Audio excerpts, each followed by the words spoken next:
जरा ध्यान से देखिए, हमारे अगल बगल जो तस्वीरें हैं पहचानिए इन्हें, क्योंकि ये पाकिस्तान से घुसे कोई आतंकी नहीं है, बल्कि ये हमारे देश के गद्दार हैं। ये हमारे देश के दुश्मनों की तस्वीर है, या इन्हें हम नमक हराम भी बोल सकते हैं। ये तस्वीरें हमें चीख चीख कर कह रहे हैं कि हिंदुस्तान को खतरा बाहर के दुश्मनों से ज्यादा घर के दुश्मनों से है, क्योंकि हमारे देश में आतंकवादी कुकुरमुत्तों की तरह बढ़ रहे हैं और सरकार चुप्पी साधे हुई है। 10 नवंबर 2025 दिल्ली में लाल किले के पास एक धमाका हुआ, जिसने सिर्फ दीवारें ही नहीं बल्कि देश का दिल भी चीर दिया।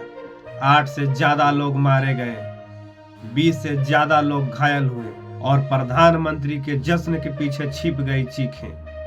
किसी ने ये नहीं सोचा होगा कि लाल किले के छांव में उनकी मौत भी खड़ी होगी। इस घटना को NIA जांच कर रही है, लेकिन सवाल ये है कि जब दिल्ली जल रही थी तो देश के प्रधानमंत्री कहाँ थे?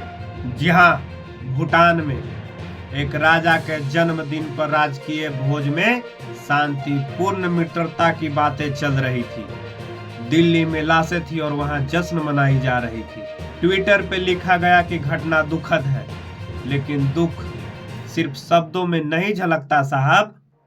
दुख तब दिखता है जब नेता जमीन पे उतरता है और जनता के दर्द को अपना दर्द मानता है। याद कीजिए 2008 का मुंबई हमला।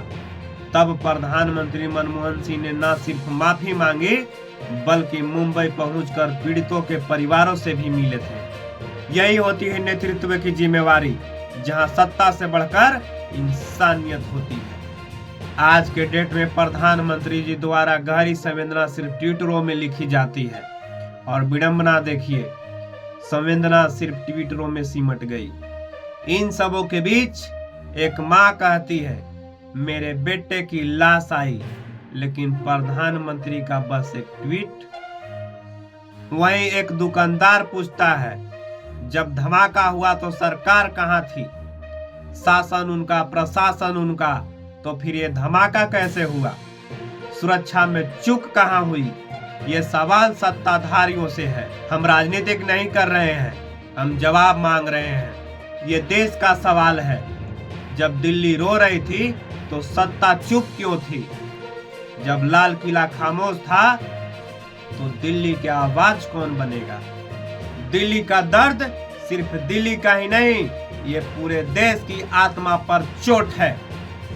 और अगर सत्ता सच में राष्ट्रभक्त है तो अब वक्त है कि वो ट्वीट नहीं, तुरंत कार्रवाई से अपनी देशभक्ति दिखाए। नेतृत्व का मतलब सिर्फ विदेश नीति नहीं होता, नेतृत्व का मतलब होता है अपने लोगों का आंसू पोंछना। लेकिन आज लगता है कि जिम्मेवारी भी अब डिप्लोमेटिक पासपोर्ट लेकर विदेश चली गई है।